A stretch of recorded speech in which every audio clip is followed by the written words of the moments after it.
მდგომარეობა, რასაც ახლა ხედავთ, მაგრამ ეს არ არის დღევანდელი პრობლემა. ეს ყოველ უამინდობაზე იჩენს ხოლმე თავს. მდგომარეობა ჩემი აზრით არის ძალიან საყურადღებო და საშიში, იმიტომ რომ როგორც ჩანს, ადგილი მეწყერ საშიშია და ყოველ უამინდობაზე როგორც გითხარი, ახლდება ეს პრობლემა.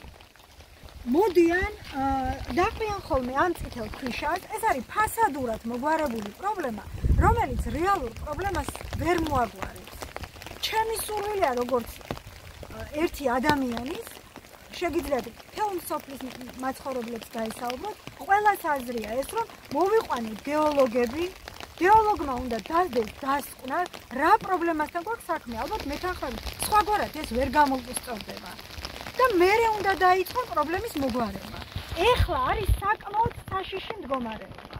შესაძლებელია ხვალ რაჭა განმეორდეს და მაინც რაჭა უნდა განმეორდეს, რომ ყური გამოვიბერტყო.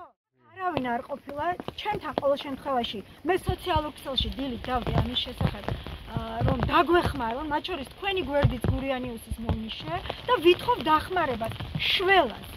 აქ არავინ არ მოსულა და ემპათია არავის არ გამოუყენოთ, რომ ნუ გეშინიათ თქვენ გვერდში ვართ, ან რამე მსგავსი პრობლემის მოგვარებაში დაგეხმარებით, არავისგან არ ყოფილა არც ერთი ზარი, არც ერთი SMS შეტყობინება და მათ შორის არც შეხმიანება, სიტყვიერი.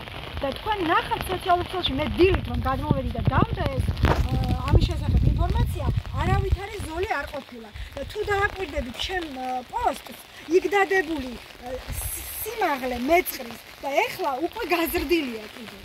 აი, შეგიძლიათ თქვენ კარგად დააკვირდეთ. Facebook გვერდზე მე მაქვს ფოტოებითაც და ვიდეოთიც ეს აღწერილი. პრობლემა კიდევ უფრო არის გართულებული.